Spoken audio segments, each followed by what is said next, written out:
الإعفاء الضريبي ورفع الأجور قرار حكومي جديد لتحسين دخل الموظفين في 2025. مشاهدينا الكرام، كنتمنى تكونوا كاملين بخير وعلى خير وفي صحة جيدة. قبل ما نبداو ما تنسوش لايك للفيديو، اشتركوا في القناة، فعلوا الجرس باش توصلوا دائما بالجديد، وندوزو نشوفوا التفاصيل. أعلن الوزير المنتدب والمكلف بالميزانية فوزي القجع أن مشروع قانون المالية لسنة 2025 يتضمن مراجعة شاملة لنظام الضريبة على الدخل، مما سيؤدي إلى زيادة في أجور الموظفين تصل إلى 480 درهم.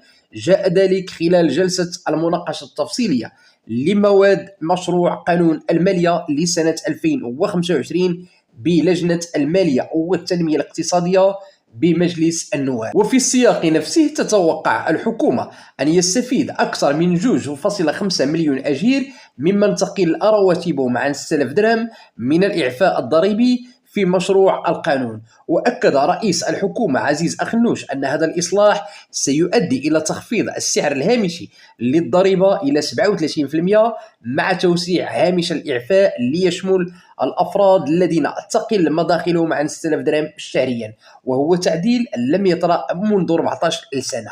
كما يرفع المشروع الشريحة السنوية الأولى المعفاة من الضريبة من 30,000 درهم إلى 40,000 درهم ابتداء من يناير 2025، مما يعني إعفاء الأجور التي تقل عن 6000 درهم شهريا.